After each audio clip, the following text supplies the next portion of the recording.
So it's time for us to begin more formally. I'm so pleased each week when people show up and we get to spend some precious time together. Um, let's begin with a few minutes of sitting to actually settle in a very intentional way, not just waiting for something to begin or not casually, um, but an upright, alert, relaxed awareness, which opens our heart and our minds to what's to come. So we'll sit in silence for about 5 minutes, enjoy the bell. And at the end, for those of you who are familiar with our regular sequence, we will recite the verse of the robe 3 times as a way to initiate um, the teachings and our time together. If you don't know it, we'll let you make sure you know how to get a copy, but just listen. It's quite easy to learn also.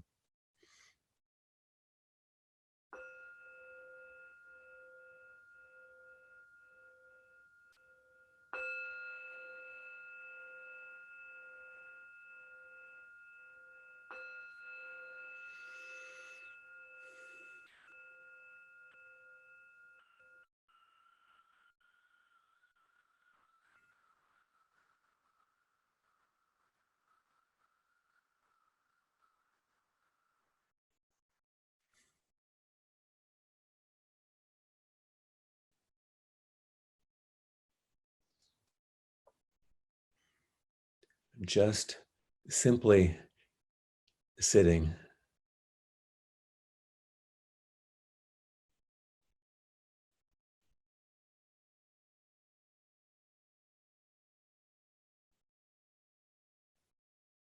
There's no particular technique required because there's no goal to set in front of you, a goal that you could reach and be successful or one that you could not reach and fail.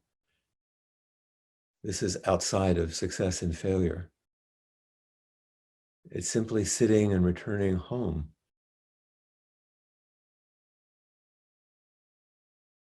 What we discover when we return home to our body and our breath, to the quality of our heart and mind, to the whole environment in which we sit, sometimes that return brings with it things we would wish to be otherwise.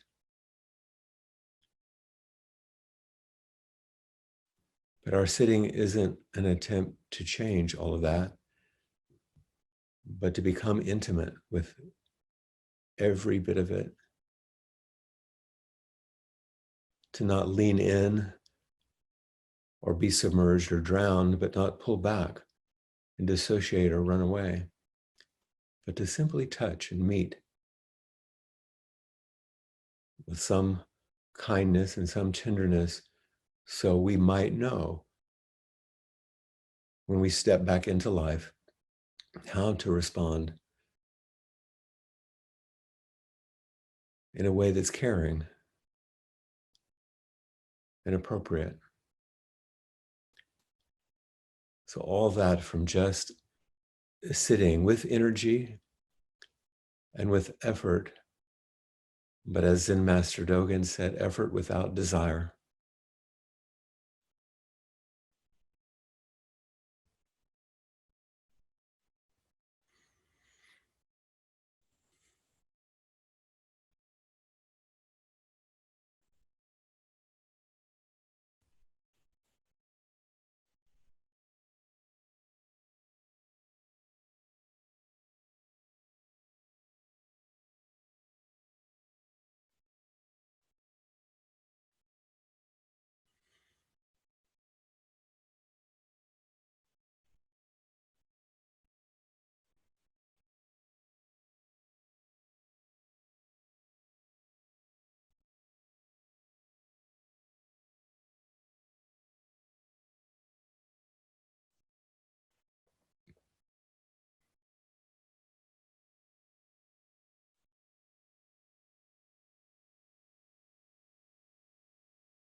Our simple sitting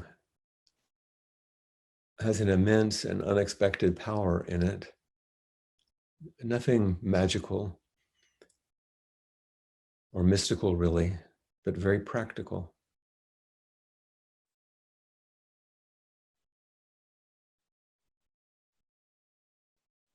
In this simplicity, we're training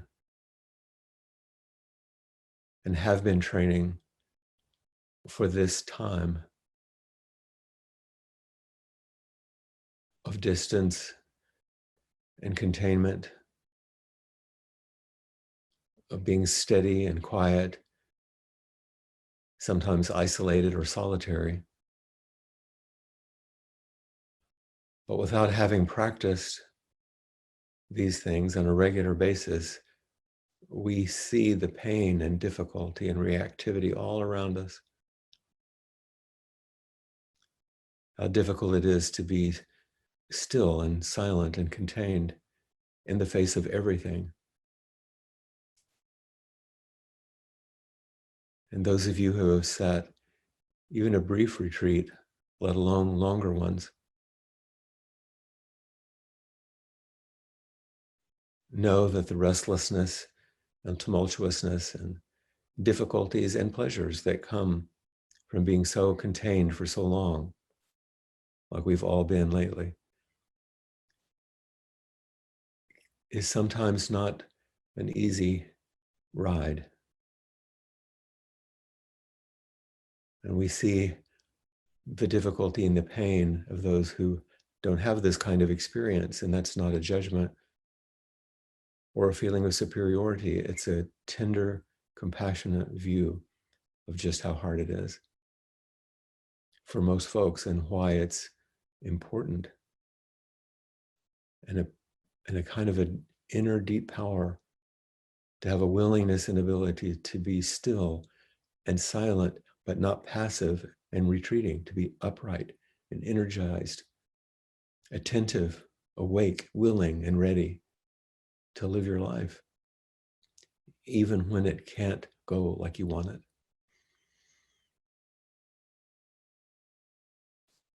So we engage in this beautiful practice, which looks like doing nothing, which makes everything possible.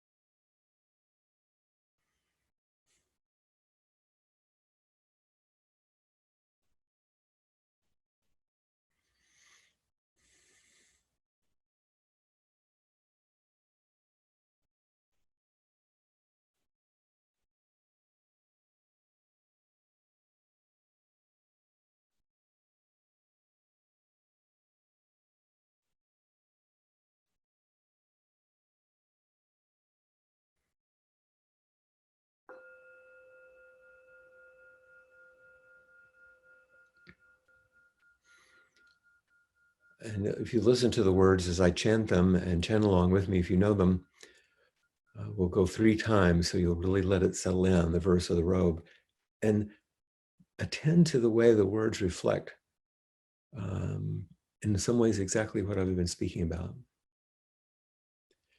Vast is the robe of liberation, a formless field of benefaction.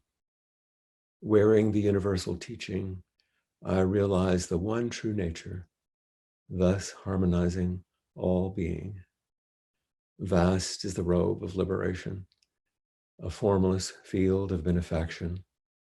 Wearing the universal teaching, I realize the one true nature, thus harmonizing all being.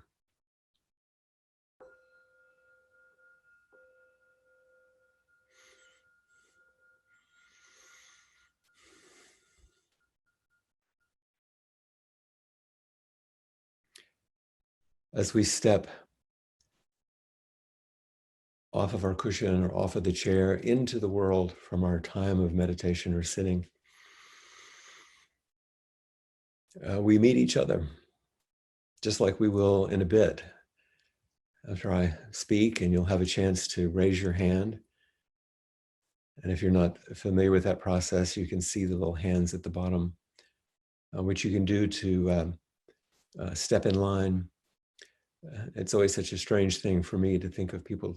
It's like taking a number at the supermarket back when you could go to the supermarket and back when you could take a number and stand in line.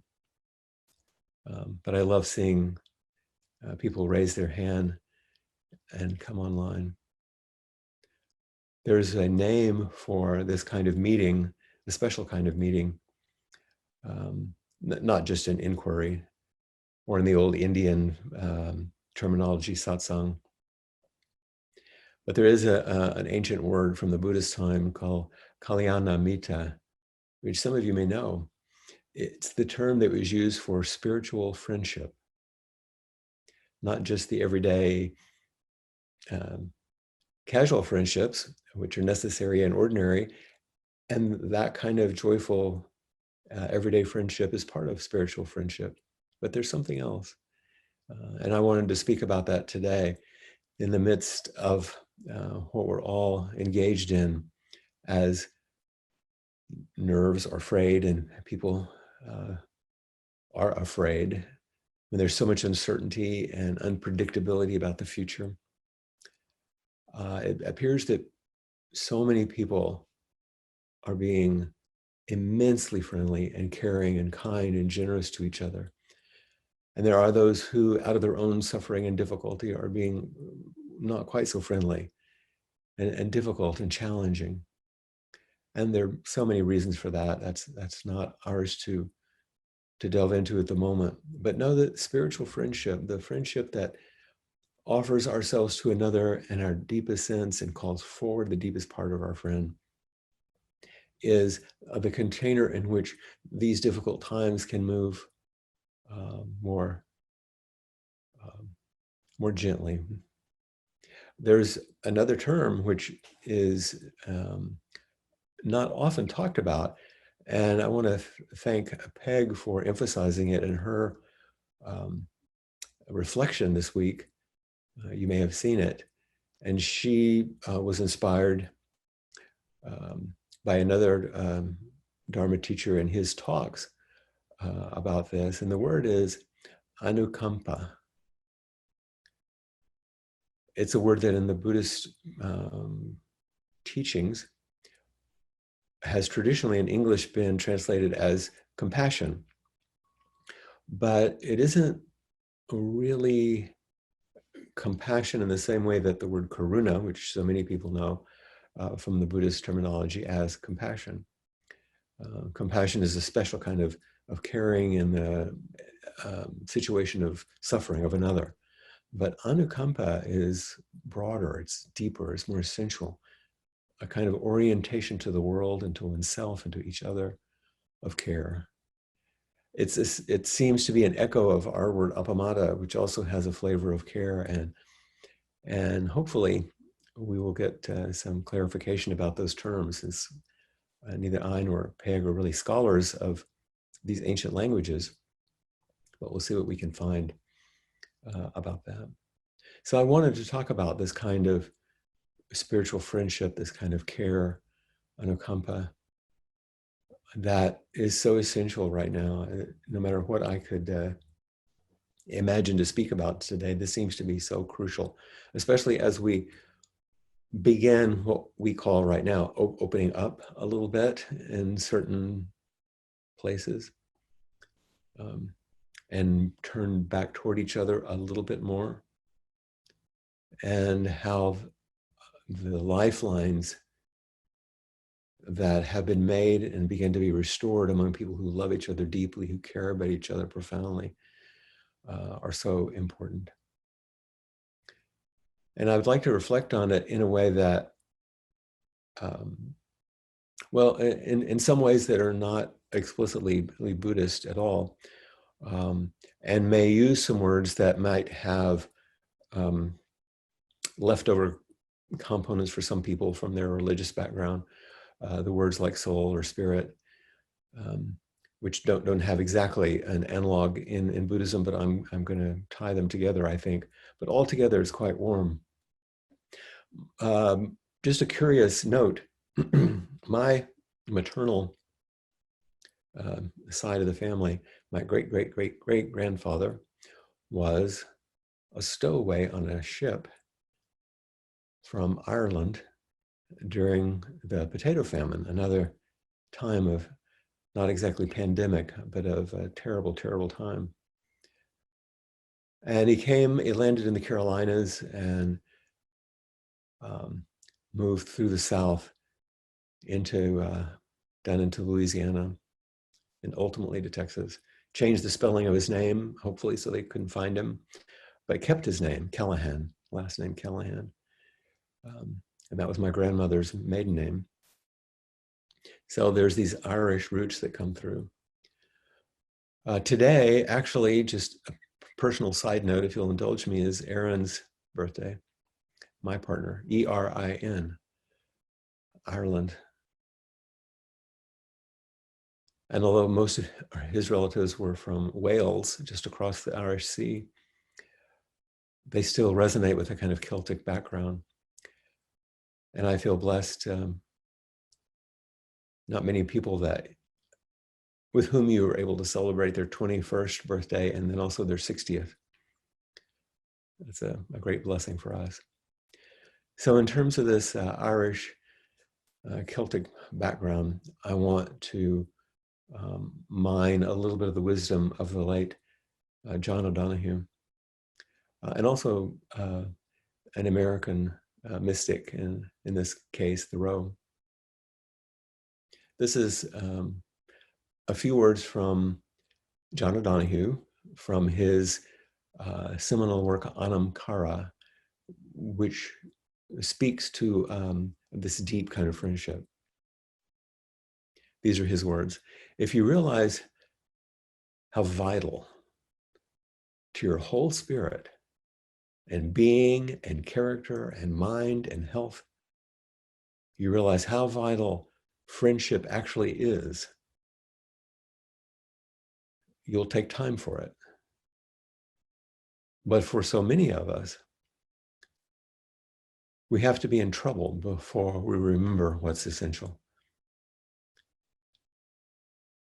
It's one of the lonelinesses of humans that you hold on desperately to things that make you miserable, and you only realize what you have when you're almost about to lose it. If you realize how vital to your whole being, and he lists all these beautiful characteristics, friendship actually is, you'll take time for it. And this is, I think, one of the things that we have it's the most scarce in our kind of culture, is time. It shifted a bit during this time because we slowed down. But in general, the people who come to me often will speak about a time being their greatest and most cherished commodity. And he says, but for many of us, we have to be in trouble before we remember what's essential. And goodness, we're certainly in trouble now. Although, I've been a psychotherapist for so many years in the past, in which people came to me because they suddenly find themselves in trouble in some way, either troubled internally or their relationships in their world. And suddenly they take a turn that they wouldn't have taken otherwise because of that trouble.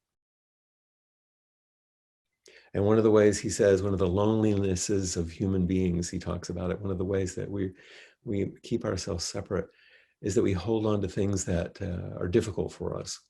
The self-centered dream, we'll chant later.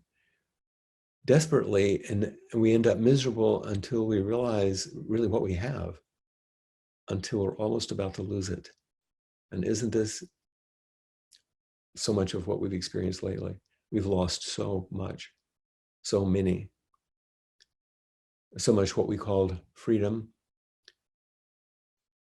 which we have some sense of entitlement to, some sense of expectation, almost demand for.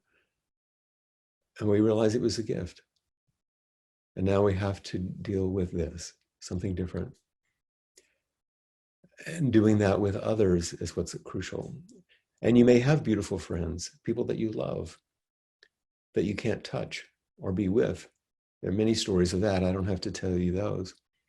I speak every week. Peg and I have a conference every week to keep close and keep in touch. And one of the things that is painful to my heart is to know how isolated in some way she is there in that beautiful little Appamata compound where she's used to a flow and a flux of people every single day, pretty much.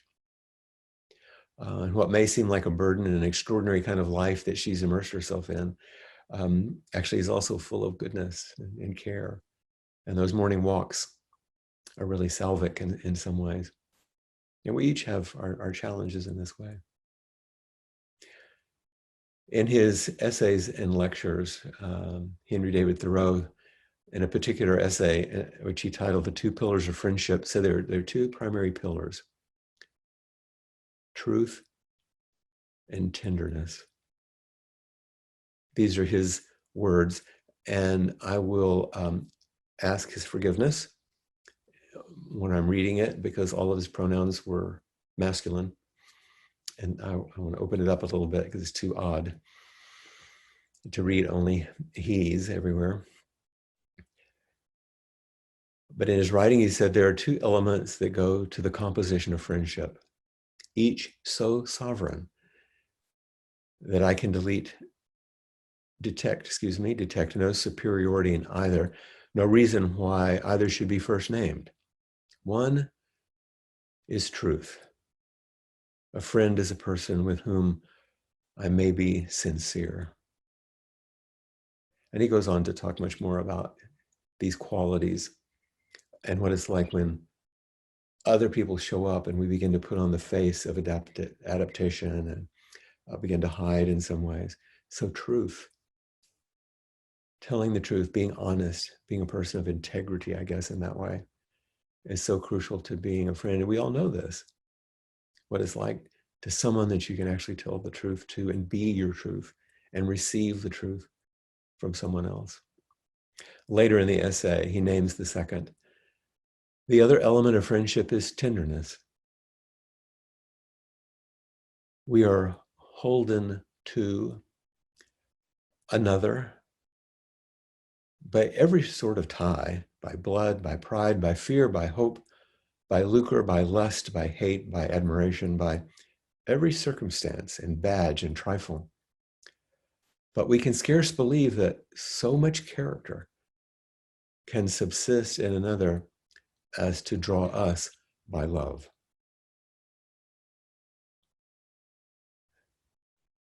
Can another be so blessed and we so pure that we can offer this other tenderness? When a person becomes dear to me, I have touched the goal, Goal, the goal of fortune. So in this language, which seems out of date to us in some way, he names something that is extremely close, tenderness. And he says we're, of course, connected to people by a million different ways, some wholesome, some not so wholesome. But we can scarce believe that so much character can subsist in another as to draw us by love, that thread at the center of it all.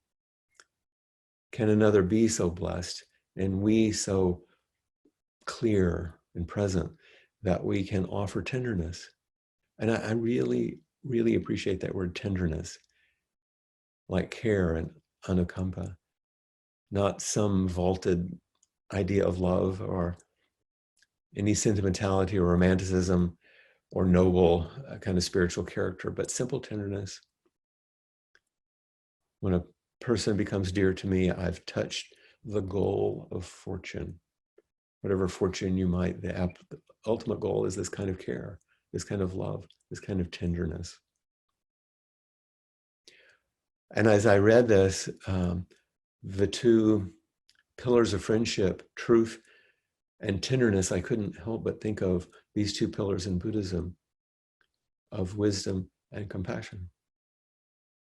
truth, the clarity of what the way things actually move in the world, and tenderness, the kindness and openness of heart. And one small bit more from Anam Cara, from John O'Donohue. And I would like to read this little paragraph because it expresses so much of the qualities. You'll hear it. I'll make a few comments, but you'll hear the qualities of what it's like to sit with someone or have tea with someone with whom we practice or just enjoy our ordinary life.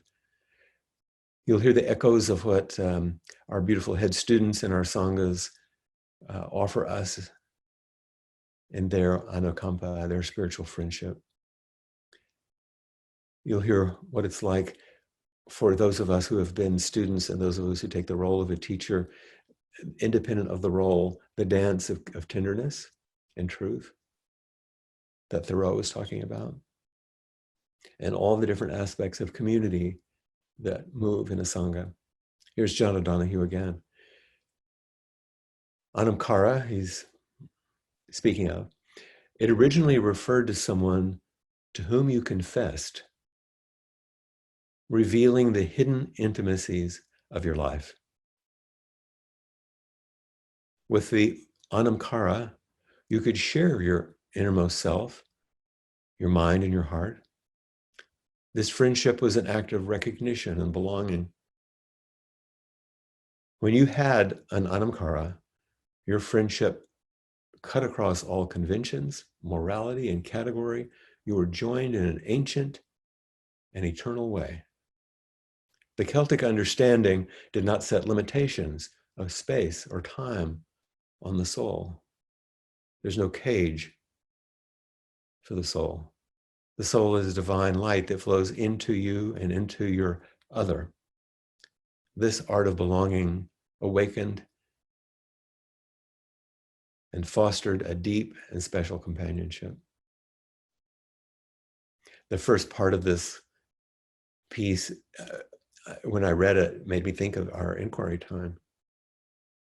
Someone to whom you confessed, which sounds a bit loaded for some of us, especially if you had a Catholic background or some background in which you were supposed to feel like you're a sinner. But we have our confession and repentance and in our lineage, which has to do with just telling the truth of who we are, being willing to accept, turn toward, be intimate with, and reveal the truth of ourselves so we can work with it, we can practice with it. Someone to whom you can confess, revealing the hidden intimacies of your life, like one does sometimes in inquiry. The Anam Cara, the friend in this way, you could share your innermost self, your mind and your heart. This friendship was an act of recognition and belonging. All of that seems like an aspect of what we do here. And when he uses the word soul, if that's disturbing to you, it may not be the same. It's not necessary that you have some idea of an essential thing called the soul. Read it as Buddha nature for a moment and see if that rings true. This understanding did not set limitations of space and time on one's nature, one's true nature. There's no cage for Buddha nature. There's no bound. One's Buddha nature is this light that flows into you and into the other. The Buddha said, make of yourself this light. So just one last piece. In this love, then he uses a different word, love, you are understood as you are, without mask or pretension.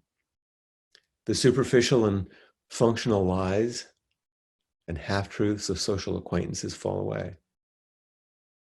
You can be as you really are. This kind of love allows understanding to dawn, and understanding is precious. Where you're understood, you're at home. All of that sounds so much like what I feel happens when we come together like this. When we're understood, we're home. This understanding is precious. It allows understanding to dawn. Functional lies and half-truths, I love those words, of social acquaintance fall away. And we can see who you really are. When he says, when you really feel understood, you feel free to release yourself into the trust and shelter of the other person. The art of love discloses the special and sacred identity of that other person. And it's only in this light that you can truly read the secret signature of each other's individuality. Love alone is literate in the world of origin. Love alone is literate in the world of origin. It can decipher identity and destiny. I think of that as shining the light on our deepest truth of who we are and what we're made for in this world as we take our place in it. And finally, he said, a friend is a loved one who awakens your life in order to free the wild possibilities within you. I don't think he means chaotic or strange. A friend is a loved one who awakens in your life, who helps you wake up. Here's the Bodhisattva vow, waking the other up to free the wild, the untamed, the creative, the most fundamental source of energy and vitality within each of you.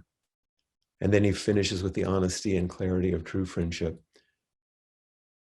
brings out the real contour of your spirit, who you really are. We can see that when we meet like this.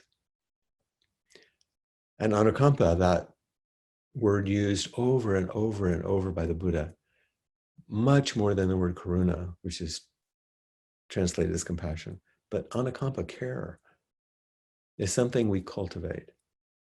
Excuse me, it's not something we cultivate. It's not some quality that we cultivate. It's who we really are. When everything else falls away, Buddha nature is who we are. When everything else is in abeyance, that light shines forth.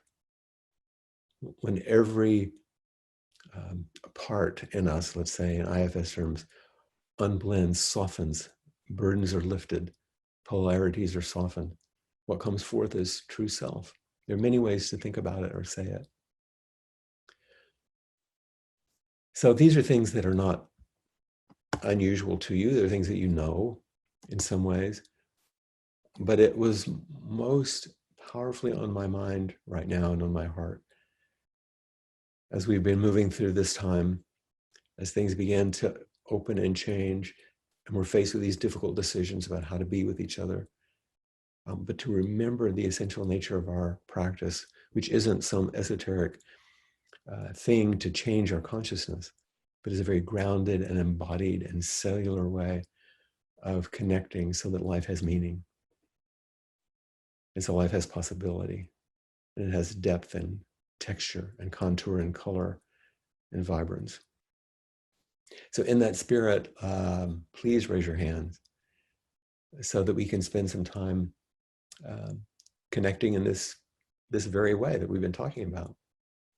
I welcome you to do so. Remembering that each time you offer yourself in this way with some willingness to take away the facade and open and reveal yourself in a way that's in the service of your awakening, that's a gift that each person will receive, all 83 of them online right now. Oh, Clayton would show up when I quote Thoreau, right? Thank you. I'm so happy. Not only is it Erin's birthday, but you wove Thoreau and John O'Donohue into it. So I really just want to say thank you for that. I felt like you really wove it together so masterfully that I had to take notes because there's so much I wanted to remember. But I think I'm feeling right now the energy of friendship in ways it feels stronger, even though we're separated. And I was, but my question is, I'm busier than I've ever been, Flint, because I'm trying to school my kids, and I'm thinking about all that's going on with them and how to keep them happy. And then I still have deadlines, and I feel jealous of people who are able to use this time to really go deep into their practice and into cultivating the friendships now that everything else has fallen away.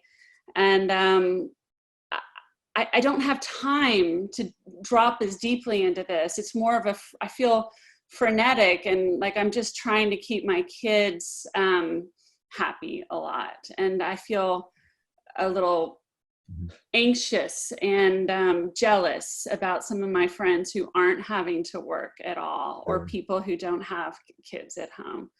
So I'm one of the things I mentioned, that time was such a scarce commodity, is it looks like we have more, but I'm busier too, because there's so many details one has to deal with, especially online nowadays, that happened in ordinary life, which didn't happen. But the turn that I'd like to ask you to attempt is, if you let yourself move toward the jealousy, what's the seed of freedom that's the other side of jealousy? Well, I'm grateful for them. I'm sorry, I'm very distracted by looking at my own face right now. I'm having a little. Yeah, welcome to my world, boy. I have to look at myself.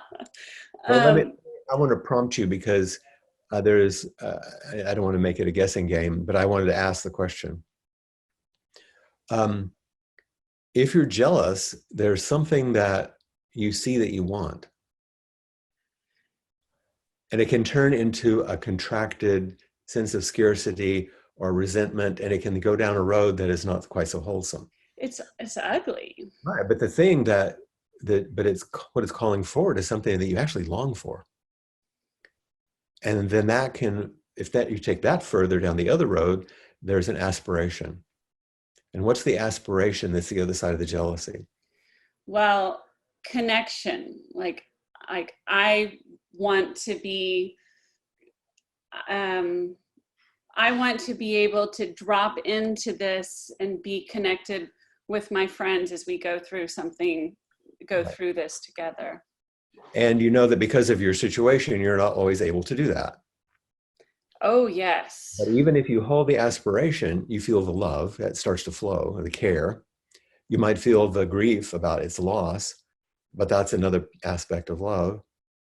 It certainly may propel you to have those small moments when you do connect. And the other thing I was just thinking of, I remember when I first spent time in a monastery and I had these ideas about what it would be like. You have all this time.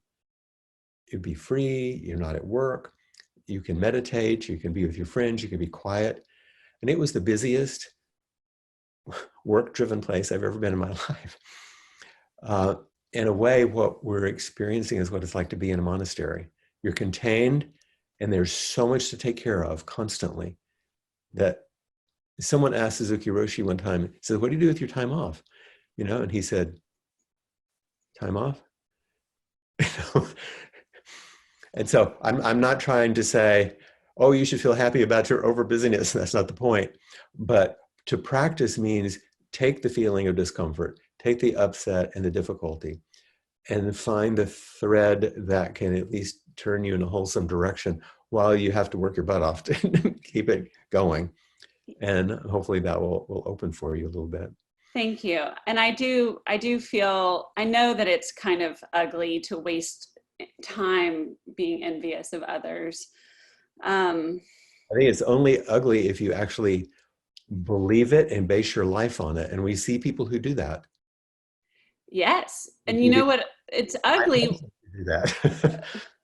It's ugly when if I get up at 5 a.m. to work for 3 hours before the kids wake up, and then one of the things you said that I wrote down is, this is not a judgment or a feeling of superiority over others who don't have this wonderful community. And I was realizing that is how I feel when I'm up at early in the morning working before, well, all the world's still, well, I imagine that they're still sleeping. And that's an ugly feeling, to feel that sense of like superiority because I'm working my ass off during a quarantine. Well, don't actually add the additional element of inferiority and call yourself ugly. The feeling's a little ugly though. Yeah, yeah. And so change it to wholesome or unwholesome. Is this in service of my practice? And remember the aspiration. The aspiration is for goodness, even under the jealousy and the envy is an aspiration for connection, for love, for care. So if you keep turning it back, not pushing away the jealousy, but as it comes up, let that be the portal to offer yourself a possibility to hold at the same time. Thank you, Flint. And I hope you and Aaron are going to do something lovely for his birthday today. Well, we'll have an enjoyable time, I'm sure. He doesn't want me to make a fuss, but what are you going to do? Well, please tell him happy birthday from all of us. Thank you. Thank you. One of the things that Clayton is bringing up, I'll say while the next person is taking their seat, is that really, no matter what kind of difficulty or struggle or contraction maybe you feel in yourself, if you meet it fully and in a wholesome manner, you'll find the jewel in there. You'll find the Buddha nature is always there. So, hi, Martha. Hi, Flint. Thank you for being here today and all the beautiful Dharma talk you have provided and thoughts you've provided. And this has been a rich day for me. Yes? It's our all days. Some of them I recognize more easily than others. Generally, days that are troubled waters are the richest and most valuable. So this morning at Zazen, Peg offered us great tenderness, great witness. I'm really grateful that you and she speak together weekly, because that was my first thought. At a certain level of priesthood, or however it's referred, it's kind of isolated all the time. Mm-hmm. And so it was, so that's a great grace. Now we get to practice this quality of anukampa, of kalyanamita, of all these things. Yeah, y'all not only practice it, you reflect it beautifully. For that, I'm also grateful. We're holding on for dear life. Yeah. Well, I remember one time Norman Fisher saying, and this holding on is what actually makes life dear. Yeah. There's some Native American group said, "Hokahe," hold on. Hold on. It's always that times like this that are such pivotal moments of transformation. Not that all moments aren't pivotal moments of transformation, but some of them just appear more pivotal. And I guess that's this. So that started, kind of for me the day. Mm-hmm. And then what's your question or your concern for the day? My concern for the day, is how to sustain and maintain at some level. I had a conversation with my daughter. She's very analytical and she's also an artist, but this analytical part keeps wanting to have the deep conversation, which our ways of being in the world are simply different. Mm-hmm. And so we never actually seem to have that conversation. Mm-hmm. So, but there's still the invitation. So I guess I'm looking how to support that. How to support that conversation? How to support developing that conversation. How to support opening to that conversation. One of the things that not like tenderness. Yeah, one thing I would suggest is that you, for a while, relinquish the idea of having a conversation.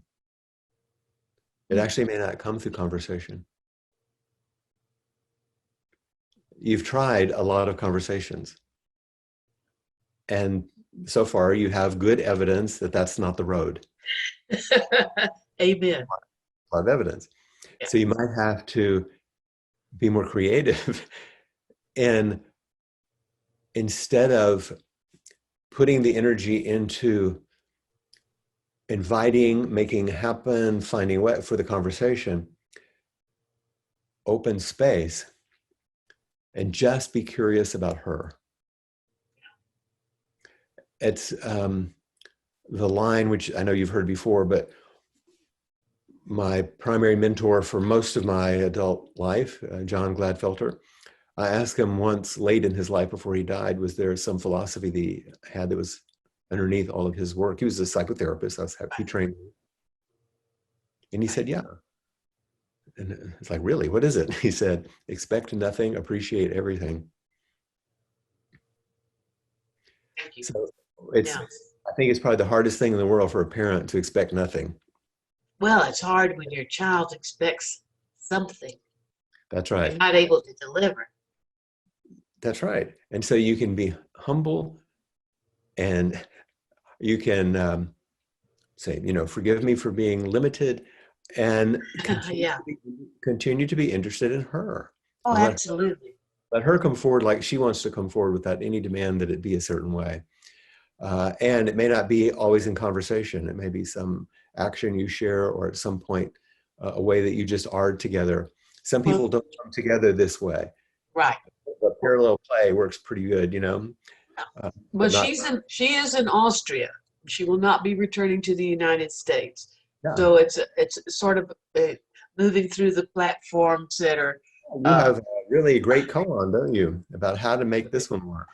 And like all practice, you have to give up all hope or fruition and be appreciative of every little thing that happens. And what you pay attention to is what you get more of. If there are things that she does that are lovely and that you enjoy, pay attention to it, encourage it, and you'll get more of it. If you pay attention to what doesn't work, and you'll get more of that. So those are the helpful household hints for the day. And they're just, they're so rooted in so great antiquity and That's practicality. Yeah. So And in your own practice, just send her loving kindness. Have that conversation with your heart, even though she may not have it with her ears and her mouth. Thanks, Martha. Thank you.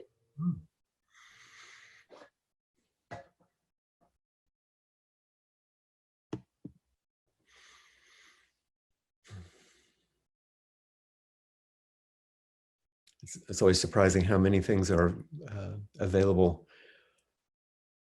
But first, we have to let go of the strategies that we're committed to. Hello, Betty. How are you? Good, good.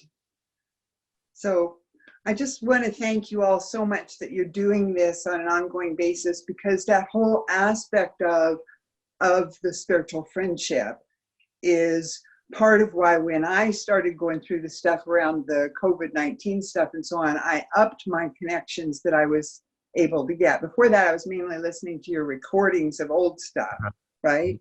But I'm living in Canada now. I was going to ask where you were. Yes, I'm in Vancouver. Vancouver, oh, beautiful. Yeah, yeah. And so I think that several things that have been touched on today made it so I felt like bringing something that I would like to have a conversation with a spiritual friend. And part of that has to do with bumping into something that I have recognized before. I found a good balance for a while, and yet it keeps coming back at me in a way that I know I haven't fully addressed it in a way that finds ease inside myself. I've been living in Vancouver now for close to a year, where I swore I would never live in an urban environment again, because I know how vital to me my connection with the earth is. And I now, between my health issues and the COVID restraints, have difficulty even getting to a place where there's a tree that's big enough to really notice that it's a tree. And here I am in the land of big trees. Yeah, and you're one of the most beautiful places in North America. Exactly, and I can't get there. But that's, and it's like, I'm hugely appreciative of so many of the things that are in place. That's why I'm here now, in terms of my health supports and other things.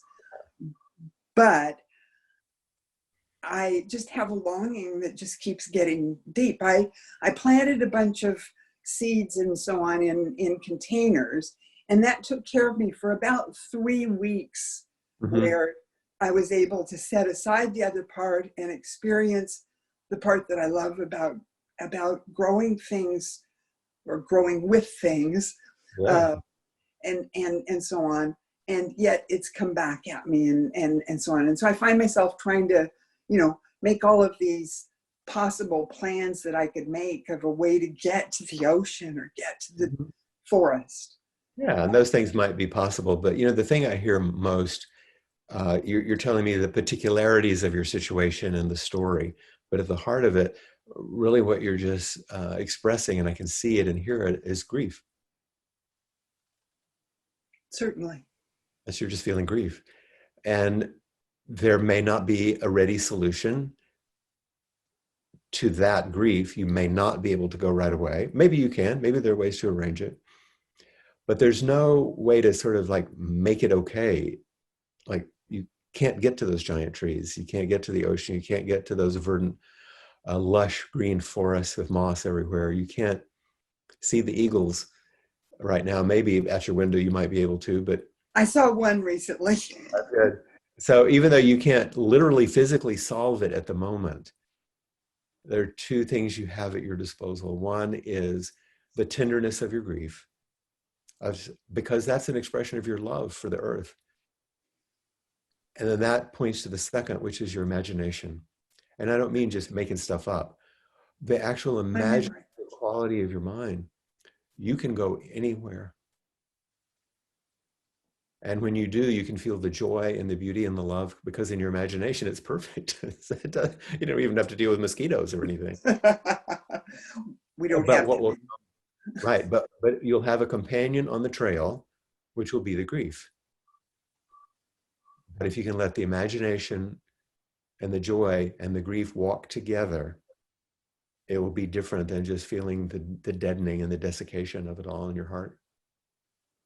So if you let those walk together. Thank you. The way that you phrased that right then, part of what happened for me when you were talking about the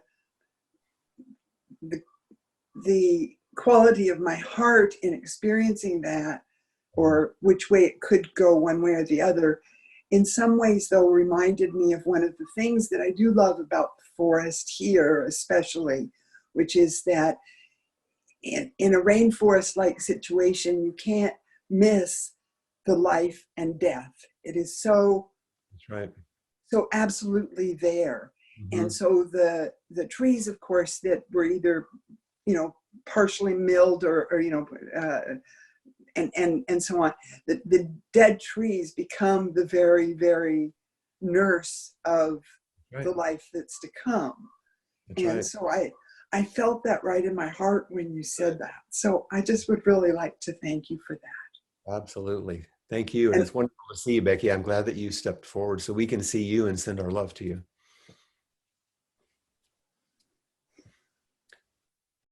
You might have time for one more.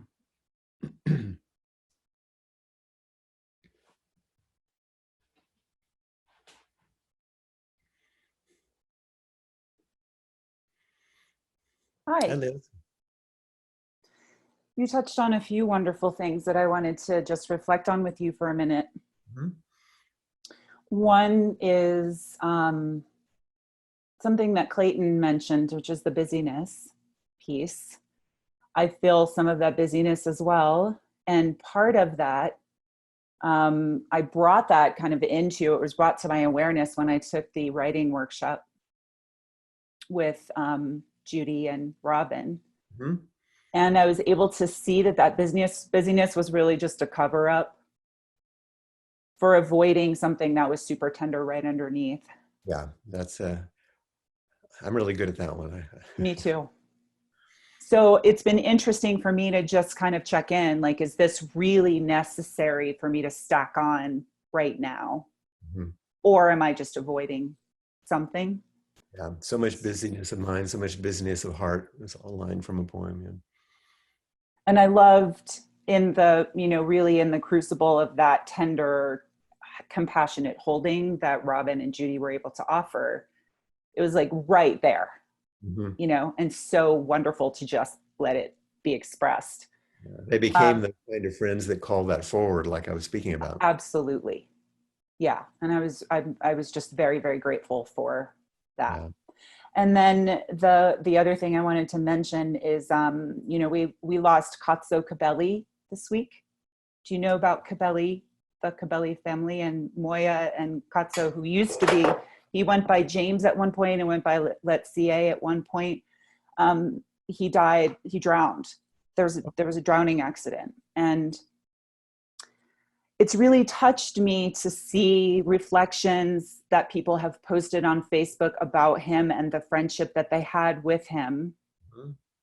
And just over tea and talking about life together in meandering ways. And he had this brilliant mind. And, it's just so inspiring to be reminded that those connections that we forage and foster, even in this situation, and especially in this pandemic situation, is just so crucial. And you touched on the really not taking things for granted. That was a teaching way early on in the pandemic, that it's really, really easy to take for granted that you can go to the grocery store and get an avocado if you want one, or you can take for granted that you can't get on a plane. I mean, it can be from the smallest little minute thing to the most grandiose thing. But I'm really, really aware right now that resting in the pause and making sure that I am being grateful for really not taking as little for granted as possible. Yeah. No pressure, right? It's easy to just notice all that we've lost and we forget to be grateful for what we have. It's just natural. But to be reminded is helpful. Yeah. And we need to remind each other. And that's actually part of the friendship, is just remember. Yeah. And reaching out and just making sure that I'm staying in conversation with others who may need to be kind of drawn out, and cared for. Right. So I appreciate you bringing all of that forward. Thank you. I appreciate your long, steady friendship. Yes. Thank you, Flint. This is a silly little side note, but because of our friendship, you chased me down in Cape Cod and spent a week at the Institute with me. And I just wanted to say that, last year was the 40th anniversary of that Institute. And they asked if I come back and teach, and I did. It was lovely. And then the fellow who started it died. He was old, and he died. And the son took it over, but it's gone now. Oh. It won't happen again. It's the COVID did it in. Oh no, that's terrible news. Kind of a little bit of a loss. So yes. Well, maybe there's another way for you to get to the Cape instead.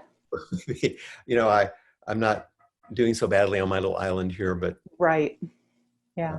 I remember of a time when we enjoyed ourselves in that way. Absolutely. Thank you, Flint. And I think we'll have to probably end for the day.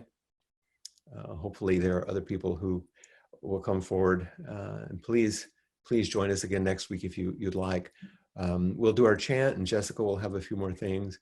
And feel free to invite people to come online. It's a good way to include your friends in things that then you'll have some conversation and some way of caring for each other. Hopefully these things are accessible and useful to many, many people, not just the Apamata community. So we'll remind ourselves of the 4 practice principles. Chant with me if you know it. Caught in the self-centered dream, only suffering. Holding to self-centered thoughts, exactly the dream. Each moment, life as it is, the only teacher. Being just this moment, compassion's way. Caught in the self-centered dream, only suffering. Holding to self-centered thoughts, exactly the dream. Each moment, life as it is, the only teacher. Being just this moment, compassion's way. Caught in the self-centered dream, only suffering. holding to self-centered thoughts, exactly the dream. Each moment, life as it is, the only teacher, being just this moment, compassion's way.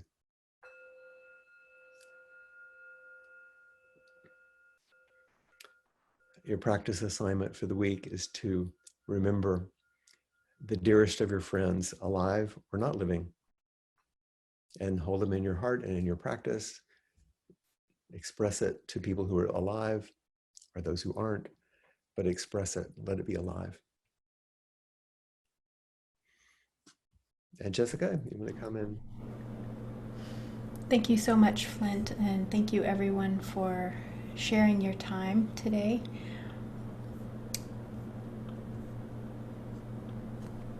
Taking us to Appamada's website really quickly and just sharing my screen here, just to remind us all that at Appamada the space and time are freely offered so that anyone can come and be nourished by these teachings. So like Flint said, if you have friends or neighbors that could benefit from these teachings, please feel free to invite them by the connections with the teachers and the Sangha and by the practice. And at the same time, all of these programs and our teachers are maintained by and depend on your generosity. So thank you for all that you all are doing to care for the Sangha in all the ways that you do. Please feel free to make a monetary contribution here at the appamada.org/contribute website, and continue to contribute here on Inquiry and through our online programs. Thank you so much.